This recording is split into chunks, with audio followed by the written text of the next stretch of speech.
second day of the war, me and my partner Petru got ourselves a few things because we were expected to go to a very muddy refugee camp. So we had wellies, we had the violin because we thought we were going to be lifting up the spirits. We haven't touched either of those things when we went to Romania. It was a very different story. Next slide, please, then. There is a wall of kindness, literally. When Ukrainians crossed into Romania, the first day, there was a massive traffic jam when we arrived. And it was a traffic jam of volunteers like ourselves. They are competing for refugees. We were competing with other volunteers to help the Ukrainian refugees, who are mothers with young children. Staying in a hotel in Suceava, personally felt bad because I felt I was taking somebody's room. They were looking for rooms in the hotels, everything was fully booked. They were finding hosts. I had a form of 300 addresses that I got, not Romanian person, but I managed to collect very quickly Romanian people who would like to host Ukrainian refugees in their homes. The support was overwhelming. Next slide, then. These ladies in the center, so all these pictures are my phone pictures or pictures that have been sent to me from Ukraine for the medical supplies that we have received. So in this picture, these ladies, they're Romanian ladies who are offering borscht, Ukrainian, the national pride really, to the Ukrainians that arrived. It's freezing cold as well, so that was so kind of them. And just to say that everything that refugees get when they get into Romania is free, and that's very, very much taken care of. Next slide, please. So the refugee camp is very empty. It's just used for the processing, and people don't really stay there. That's us giving a little talk to a journalist. For, I think it was 2nd of March, to show the camp and, well, to tell them what we see in Romania. Next slide, please. Done. And as we were there the first days, we started receiving cries for help, for medicines. First from people we knew, then they grew to official lists from the hospitals. There are a few official lists in the top right corner that we have helped with. It's Kramatorsk, Odessa, and Kiev. And this, the only picture that actually isn't mine is this left top picture. It's from a friend, my Facebook friend. And that's basically to give an idea of how some hospitals have to operate these days. Next slide, please. And it's hard to send supplies across the border. It's not, for those of you who tried, you know. And we tried with various ways, with some volunteers that were taking boxes across the border with the postal services. And eventually we got very lucky to meet Sange Pentru Romania. So it's a charity, Romanian charity, Blood for Romania, that now 90% of the activity is focused on Ukraine. They're sending lorries every single day, they're sending humanitarian aid lorries. So we were just buying the medicines, living on the lorries in Suceava. And it was sent to Chernivtsi, where from there we take the bus drivers to the east. Next slide, please. And that's where we met with Adam and Lisa, who were there as well. And Adam was very much involved in the same work, so we doubled up and I think delivered much more than we would have without him. Next slide, please. Yeah, so that's Sange Pentru Romania. I really want to make them known because I'm extremely grateful for all their continuous help. And we continue working with them now. In this picture, the left picture is actually Ukraine. They took us to a few refugee centers inside Ukraine, around Chernivtsi, in small villages. Next slide, please. It was a few days after we left. And it was the first time I went back to Ukraine since the war started. And I personally was absolutely overwhelmed with emotions. The war is in the air. For those of you who came from Ukraine, you absolutely know that. It's on the radio, it's on the big boards. The priest we spoke to, the one who was taking care of refugees, internally displaced people really, he told us in the small village they don't have an air raid system. So the priest is on call And when rockets are launched, he's the one who is ringing the bell at his church. And he told us, well, the other day it was 5 hours. It just was not stopped, so I had to carry on for 5 hours. He was manually ringing his church bell to let people know they have to hide, that there is a chance that rockets are about to hit them. Next slide, please. And just to highlight the fact that people who are inside Ukraine, they are not as supported and helped as those who leave the country. And when we went to those centers, I kept asking about their reasons. Why don't they? We were basically an hour from the border, and the reasons were very emotional.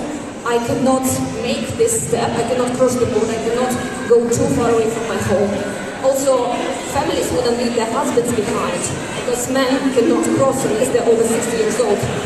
Adult men cannot leave the country, so there were families staying at the border, maybe hoping that the situation changes and they can cross all together and just be living in this waiting, sleeping on the floors of gyms and schools. Next slide, please. And parallel effort was the humanitarian aid work. My partner Petru, who is on a business trip in Bangladesh right now and cannot join us today, unfortunately, he was very much in charge of that work stream. We had a number of collection points in London. I think there were 4, and we collected 6 massive lorries of humanitarian aid with the help of Nick, who is here, Charlie, who's around as well. So our friends were really doing amazing work with sending the supplies to the Romanian border from where we were sending it towards Chernivtsi, towards those centers that I showed you. Next slide, please. Yeah, so medical supplies. There was a little bit of a tangent there. The goal of this auction, of this event, is to raise money for medicines.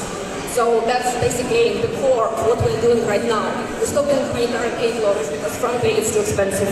It's much more reasonable to send, to buy, instead of paying for the lorry, for the transport, to buy things in Romania and across the border. Next slide, please. So that's a bit of accounting I did the other day. That's what we have purchased and sent already, so that's by City.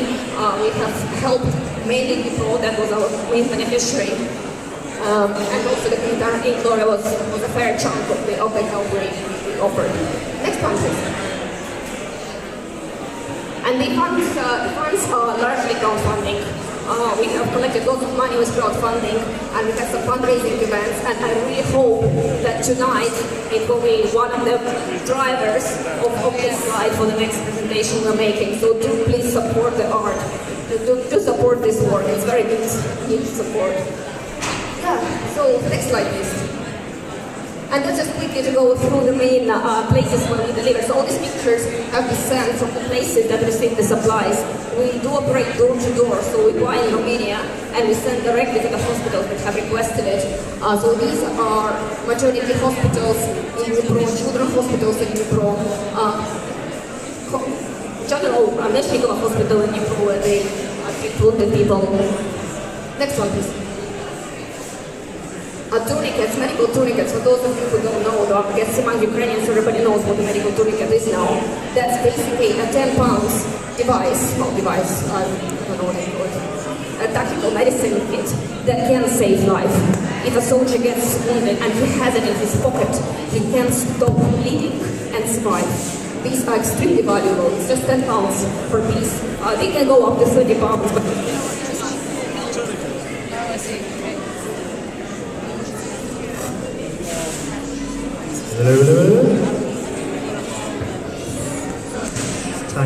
so we've been helped a lot by our friends in America as well, who are sending. So from these, we sent to 57 already. I bought 77. The rest were donated to us. So there was massive help from our friends in America who are taking them to London and then we deliver to Ukraine, to the east, to Donbass. Next one, please. Done. This is Kyiv medicine and a little love note from our pharmacist in Romania, just to make a point that it's not just money, it's also mental support, psychological support. It's another commodity that is very valuable, and these days we're exhausting that too, so we need to remember about that and take care of each other as much as we can. Next one, please. Odessa Maternity Hospital as well. They run out of oxytocin or Opal as well. It's a drug to stop excessive bleeding and childbirth. It's not only about the war. The medicines that people need, they're often for people that give birth, for children, for people with hormone deficiency drug. Ogeros is another example. We got 700 packs of that. It was completely gone in Ukraine. The broken supply chain is not a problem. Next one, please, Dan. This is the bus. This is the hotspots. The medicines we deliver to basically the hardest places to get them to, and we delivered some directly to the soldiers as well. Next one, please, Dan. Yeah, so that's just the summary. Yes, done. Next one, please. Just to highlight the fact that we believe that we found the best way to deliver medicines for Ukraine. Romania is subsidized by the government. It's covered by the government. The cost of paracetamol here in Britain is 10 times what you can buy it in Romania. Plus, with Sange Pentru Romania, we can buy prescription-only antibiotics. We can buy very strong painkillers that no other volunteering groups in Poland. I was approached by a few other volunteers who were asking, how can you possibly get hold of these? We cannot buy them in Germany, we cannot buy them in Poland. We managed in Romania. So now the question is really just to raise funds to be able to deliver on that. And as you probably know, the fighting, of course know, the fighting is as active as it was. It continues. People need help more than before. It's getting worse. And the unfortunate situation is that as time goes by, the desire to help decreases. So it's very much with those of you who came here today, who obviously care, to keep caring, keep helping in any ways you can.